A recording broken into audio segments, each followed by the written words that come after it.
지난주에 그 동작구 알림에 초등학생 펜싱 체험을 신청하라는 공지사항이 떴습니다. 그래서 선착순 접수니까 놓치지 말라고 그러더라고요. 그래서 제 아이들의 엄마가 화요일 10시 근방에 신청을 시도하느라고 클릭을 했죠. 그런데 다음 화면으로 넘어가지가 않는 겁니다. 나중에 전화로 확인을 해보니까 접수는 실패했고요. 신청은 이미 끝나 있었어요. 큰 기대는 안 했지만 그래도 실망스러운 마음을 감출 수가 없었습니다. 그런데 이런 일은 우리 일상에서 비일비재하게 일어나는 일이죠. 어떤 경품 이벤트에 응모해서 당첨되는 사람보다 안 되는 사람이 훨씬 많은 거잖아요. 참여하고 싶은 사람은 많지만 정원이 한정되어 있기 때문이죠. 이런 일뿐이겠습니까? 세상 모든 일이 서로 치열하게 경쟁하는 구조로 되어 있습니다. 왜 그럴까요? 우리가 살아가는 이 세상이 물질 문명에 바탕을 두고 있기 때문입니다. 자, 여러분, 물질 세계의 가장 중요한 특징이 뭐겠습니까? 유한하다는 거죠. 그래서 무한한 것은 존재하지 않습니다. 유한한 물질 세계에서 경쟁을 초월한다고 하는 것은 불가능한 거죠. 그래서 무한한 세계는 오직 수학에서만 존재하는 겁니다. 무한대라고 하는 기호도 있잖아요. 그래서 보이지 않는 것을 설명하는 가장 오묘한 학문 중에 하나가 수학이라고 할 수 있습니다. 그러나 물질 세계에는 무한한 것이 없다는 거죠. 아니, 무한한 것이 하나 있긴 하죠. 예. 여러분 생각나는 게 있습니까? 네. 우주가 무한하죠. 그죠? 예. 우주는 끝이 없다는 거잖아요. 무한한 공간입니다. 그런데 알고 보면 이 말도 좀 무리가 있죠. 지난주에 살펴봤지만 우주는 거의 완전한 진공에 가깝다고 했습니다. 네. 우주의 밀도는 1세제곱미터당 수소 원자 5개 정도 있는 그 정도 밀도라고 했죠. 그러나 그 수소 원자 자체도 완전한 진공에 가까운 겁니다. 그러니까 물질 세계에는 말 그대로 진공이나 다름없는 겁니다. 자, 여러분, 진공이 뭡니까? 아무것도 없는 거잖아요. 그죠? 예. 그러니까 물질이라고 하는 것은 말 그대로 제로 상태인 거예요. 예. 0에다가 아무리 큰 수를 곱해도 0이잖아요. 그죠? 이런 현상을 제가 이름을 붙여봤는데요. 예. 제로 수렴의 법칙이라고 하겠습니다. 물질 세계의 모든 것은 소멸한다는 겁니다. 있는 것 같아도 없는 것. 특히 무엇이 없습니까? 예, 만족이 없죠. 그래서 돈이든 권력이든 아무리 많이 가져도 늘 결핍한 상태를 느끼는 것이 바로 인간이죠. 예, 제로 수렴의 법칙입니다. 치열한 경쟁에서 이겨도 만족하지 못하고 먹어도 다시 배고프고 마셔도 다시 목마른 겁니다. 전도서 1장 8절 말씀을 보면은 눈은 보아도 족함이 없고 귀는 들어도 가득 차지 아니하도다 그랬습니다.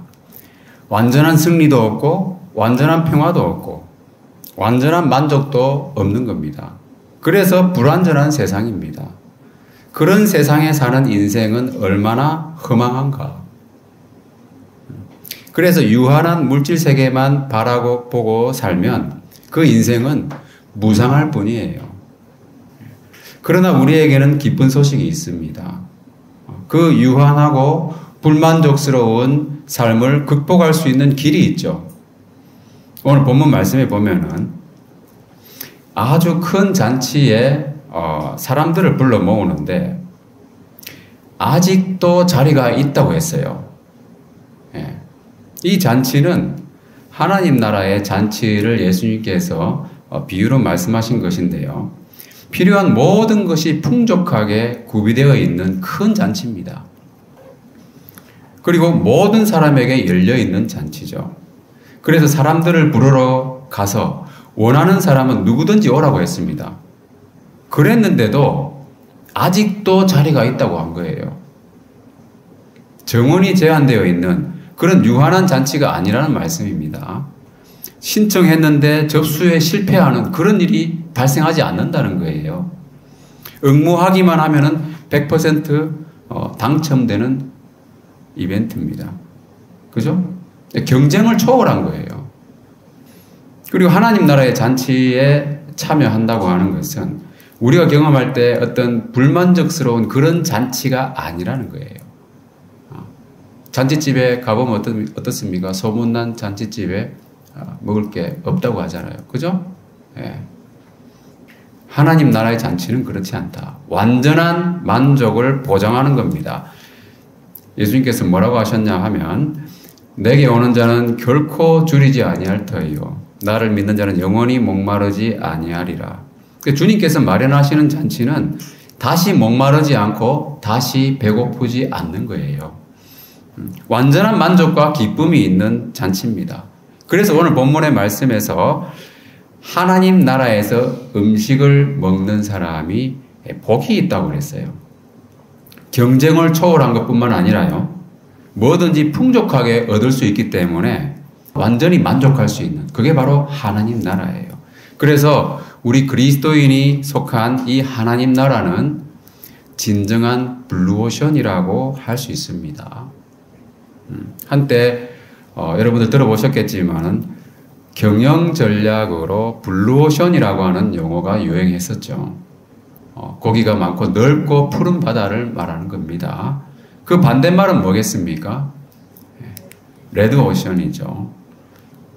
내가 고기를 잡는 만큼 다른 사람은 덜 잡을 수밖에 없는 좁은 공간이라는 거잖아요. 그러니까 서로 치고받고 싸우느라 핏빛이 된 바다. 그래서 레드오션입니다. 반면에 블루오션은 뭡니까? 고기가 아주 많고 망망한 대해로 펼쳐져 있습니다. 내가 아무리 고기를 많이 잡아도 다른 사람한테 피해를 주지 않는다는 거예요. 그죠? 그물을 내리고 잡기만 하면 되는 거예요. 그래서 한마디로 이 블루오션이라고 하는 것은 경쟁을 초월한 상태입니다. 다 같이 로마서 10장 12절 말씀을 읽어보겠습니다. 시작.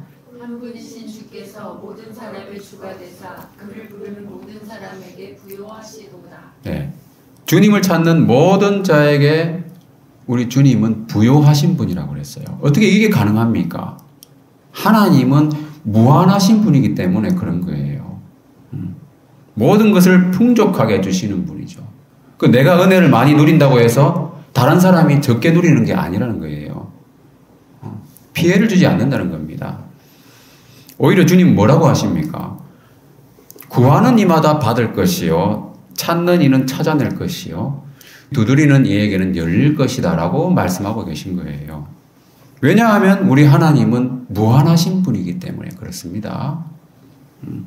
그래서 정리하자면 하나님 나라에서 음식 먹는 사람은 복이 있다고 그랬어요. 왜냐하면 이 물질 세계의 한계라고 할 수 있는 유한성과 제로 수렴의 법칙, 그런 특징을 완전히 극복한다는 겁니다. 그래서 경쟁을 초월해서 모든 것을 풍족하게 얻을 수 있는 것이죠. 따라서 하나님 나라는 진정한 블루오션이라고 말할 수 있습니다. 자, 그러면은 누가 이런 블루오션을 누릴 수 있는가? 초청에 응하는 모든 사람이 누린다는 거예요. 그래서 이 본문 말씀을 보면은 거리와 골목으로 나가서 사람들을 데려오라고 했습니다. 그죠? 여기서 거리라고 하는 것은 원어상으로 보면 큰 거리나 광장을 말하는 겁니다. 그리고 골목으로 번역된 것은 말 그대로 좁은 거리죠. 그래서 온 성읍의 모든 크고 작은 거리를 다 뒤져가지고 사람들을 불러 모으라는 거예요. 모든 사람에게 기회가 주어질 수 있도록. 누구든지 원하는 자는 데려오라고 하신 겁니다. 제한이 없는 거예요. 그리고 여기 보면 이제 시내의 거리와 골목이라고 했잖아요. 시내라고 하는 것은 성읍인데요. 성읍이 상징하는 것은 유대인 공동체를 말하는 겁니다. 그래서 특별히 여기 열거된 사람들을 보면 어떻습니까? 유대인 공동체 중에서 가난한 자와 몸 불편한 자, 맹인들, 저는 자, 그죠? 주로 소외된 사람들입니다. 그 유대인들 중에서도 소외된 사람들이 하나님 나라의 잔치에 참여한다고 말씀하고 있는 겁니다. 그런데 당시에 유대주의자들, 유대인의 그 율법주의자들은 이런 사람들하고는 상종을 안 했잖아요. 자기들만 어떤 특권을 가지고 있는 선민이라고 생각하고, 자기들 생각 이런 사람들은 율법도 제대로 못 지키고, 그죠? 뭔가 소외되어 있고 부족하고 결핍된 사람들. 그래서 이런 사람들은 하나님 나라에 적합하지 않는 사람들이라고 생각한 거죠. 그리고 자기들은 당연히 하나님 나라의 시민으로 떡을 먹을 수 있겠다 이렇게 생각했는데 예수님은 완전히 다른 말을 하신 거잖아요. 전혀 뜻밖의 말씀을 하신 거예요. 그러니까 사람들이 충격을 받는 거죠. 정신이 번쩍 드는 말씀이에요. 그리고 이 말씀도 보면은 길이라고 하는 것은 성 안에 있는 것이라기보다는 성 바깥에 좀 멀리 뻗어 있는 도로를 말하는 겁니다. 그리고 산 울타리는 도시를 둘러싸고 있는 산줄기를 의미하는 겁니다. 그래서 여기서는 성읍 바깥에 있는 사람들, 그러니까 유대인 공동체가 아닌 이방인들을 상징하는 말씀입니다. 그러니까 예수님께서는 하나님 나라 잔치에 이방인들을 초대하시겠다 이런 말씀하고 계신 거잖아요. 그 당시 유대인들은 이방인들을 어떻게 생각했습니까? 사람으로 취급하지 않았잖아요. 짐승처럼 여겼어요. 그러니까 예수님의 말씀은 당시 유대인들의 그 선민의식을 완전히 깨뜨리는 그런 새로운 메시지였다 하는 걸 알 수가 있습니다. 그래서 누구든지 간에 유대인이든 이방인이든 초청에 응하는 사람은 누구든지 누릴 수 있는 것이 바로 하나님의 나라 잔치라고 하는 겁니다. 하나님 나라의 블루오션입니다. 소외된 사람도 누리고요. 유대인들이 짐승처럼 취급하는 그런 이방인들 또 누리고요. 자, 중요한 건 뭡니까? 유대인이든 이방인이든 그 잔치 주인이 전하는 말씀을 듣고 온 사람들이잖아요. 그죠? 그러니까 하나님 나라의 블루오션을 누린다고 하는 것은 하나님 말씀을 따라서 살아야 된다고 하는 겁니다. 이게 바로 우리가 처음에 얘기했던 그 물질 세계의 유한성과 그 불완전성, 불만족스러운 그 특성을 극복할 수 있는 유일한 비결이죠. 그 길은 바로 하나님의 말씀대로 사는 것이다. 왜냐하면 하나님의 말씀은 물질 세계의 제약을 받지 않기 때문이죠. 자, 다 같이 요한복음 6장 63절을 읽어보겠습니다. 시작. 살리는 것은 영이니 육은 무익하니라. 내가 너희에게 이른 말은 영이요 생명이라. 그래서 하나님 말씀은 물질 세계를 초월한 영이요 생명입니다. 그래서 하나님의 말씀을 받은 사람은 유한한 물질 세계가 아니라 무한한 영적 세계에 속하게 되는 겁니다. 자, 예수님께서 부활하신 후에 물고기를 잡고 있던 제자들에게 나타나신 일이 있었습니다. 그런데 그날 밤에 아무것도 잡지 못했어요. 그때 예수님이 오셔가지고 물어보셨죠. 너희에게 고기가 있느냐? 제자들이 없다고 하니까 주님께서는 그물을 배 오른편에 던지라 이렇게 말씀하셨어요. 그랬더니 엄청나게 많은 물고기가 잡힌 겁니다. 제자들이 있던 바다는 갈릴리 바다였어요. 여러분도 아시다시피 갈릴리 바다는 바다라고 하기에는 그죠? 너무 작은 바다잖아요. 예. 최소한 지중해 정도는 돼야 바다라고 할 수 있지 않겠습니까? 근데 갈릴리 바다라는 엄밀히 말하면 호수입니다. 호수. 예.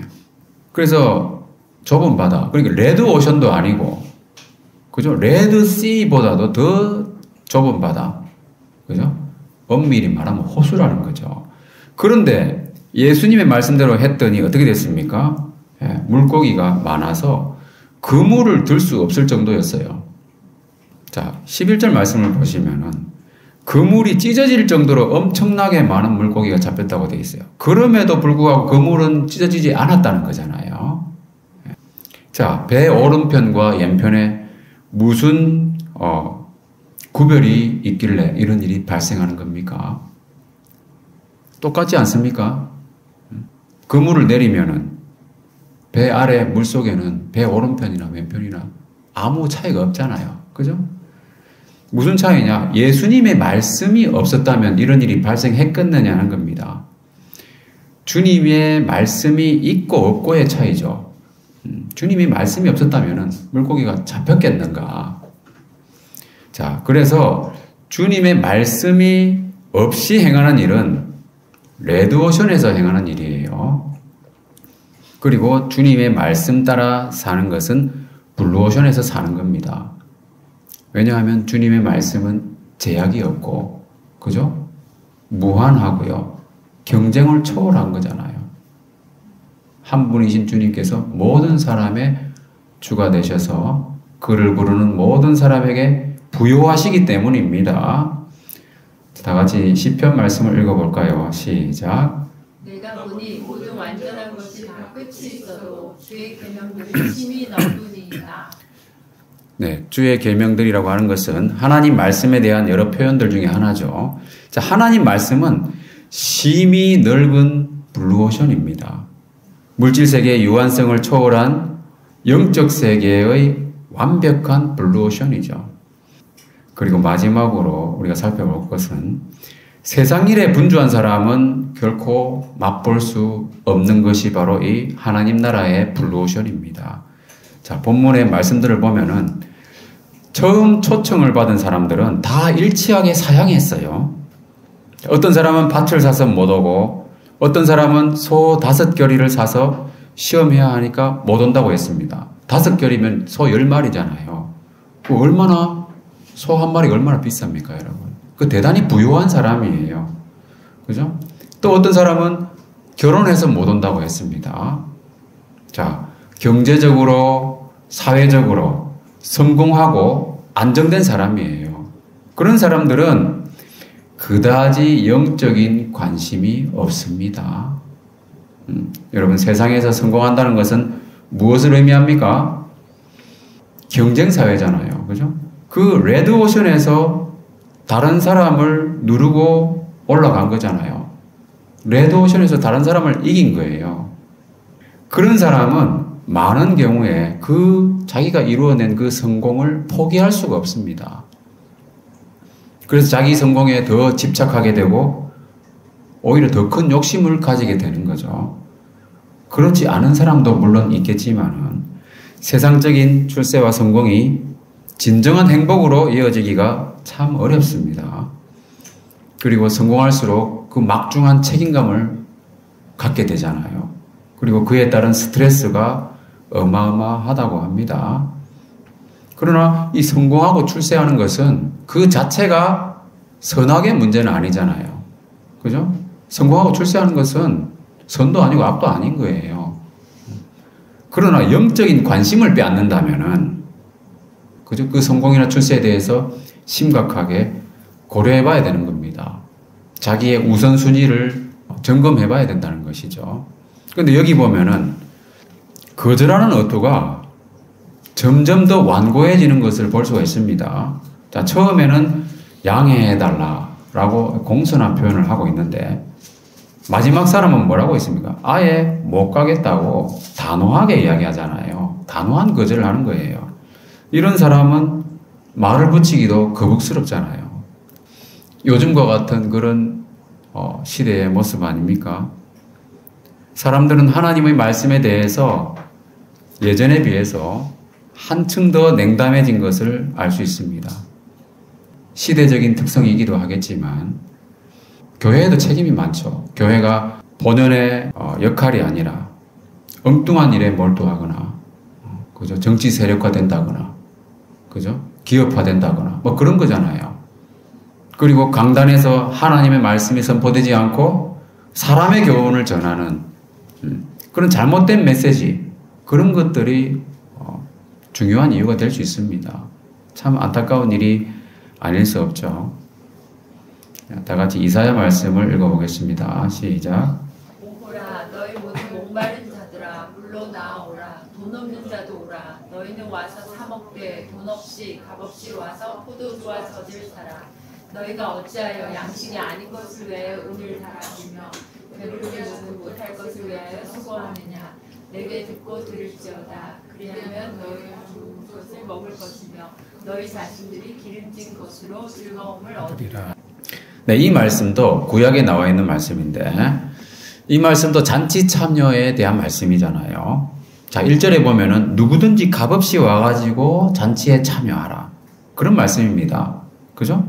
경쟁이 없는 블루오션으로 오라는 말씀이죠. 그 진정한 블루오션으로 오라는 겁니다. 그런데 2절에 보면은 양식이 아닌 것을 위해서 은을 달아주며 배부르게 하지 못할 것을 위하여 수고하느냐 이렇게 말씀하고 있어요. 이 세상의 것들을 추구하는 삶은 결코 만족을 주지 못한다는 말씀입니다. 그 대신 무엇을 하라고 하십니까? 내게 듣고 들을지어다. 그리하면 좋은 것을 먹을 것이며 기름진 것으로 즐거움을 얻게 되리라고 말씀하셨어요. 듣고 들을지어다. 무슨 말입니까? 말씀을 듣고 믿으라는 말씀이죠. 왜냐하면은 믿음은 들음에서 나기 때문이고 들음은 그리스도의 말씀으로 말미암는다고 했습니다. 그래서 예수님께서도 이런 말씀을 하셨어요. 썩을 양식을 위하여 일하지 말고 영생하도록 있는 양식을 위하여 하라. 배부르게 하지 못하고 만족을 주지 못하는 일에 매달리지 말라고 말씀하신 거예요. 물질 세계에 빠져 있지 말라. 그 말씀하시는 겁니다. 그래서 사람들이 물어보잖아요. 어떻게 하여야 우리가 하나님의 일을 하오리까? 예수님이 뭐라고 하셨습니까?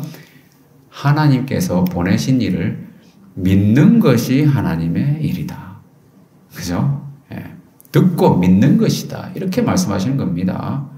조금 전 이사야 말씀에서도 듣고 들을지어다 그랬잖아요.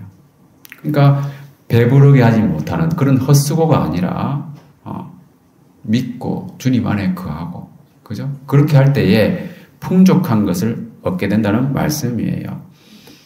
밭을 사거나 소를 사거나 결혼을 하는 거 그게 필요하니까 하는 거잖아요. 그죠? 그게 나쁜 게 아니라는 겁니다. 다 좋지만 영원한 영광과 바꿀 만한 것은 아니라는 거예요.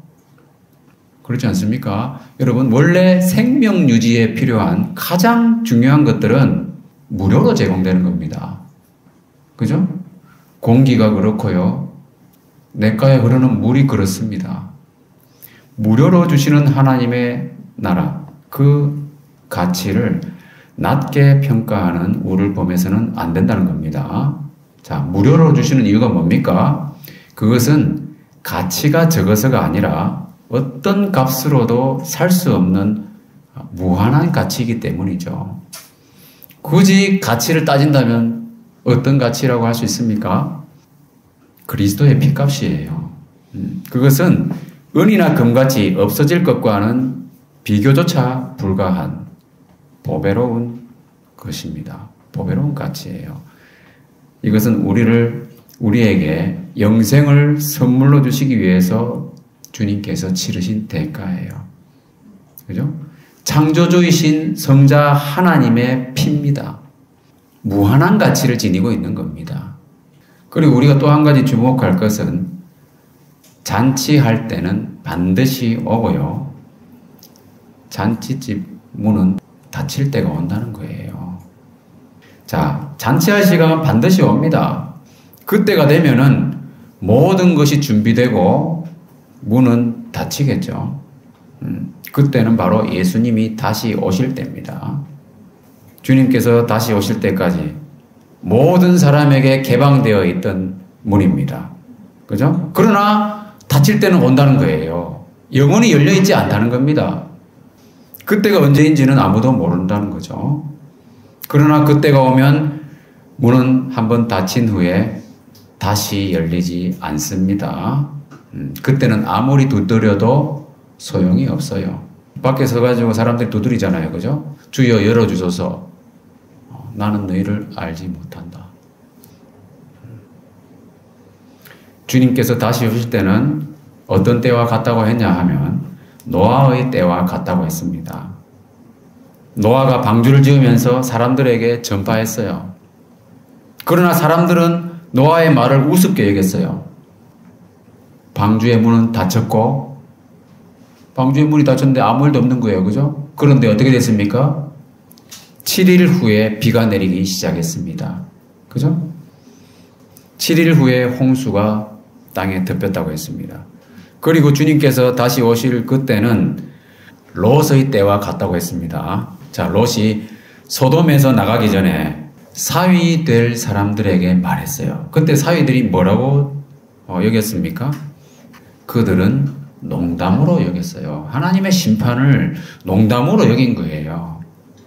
지금도 마찬가지입니다. 사람들은 복음의 메시지를 우습게 여기고 농담으로 여깁니다. 그러나 분명한 것은 개인의 종말도 오고요. 인류 역사의 종말도 온다는 거예요. 그때까지 초청에 응하지 않은 사람은 어떻게 됩니까?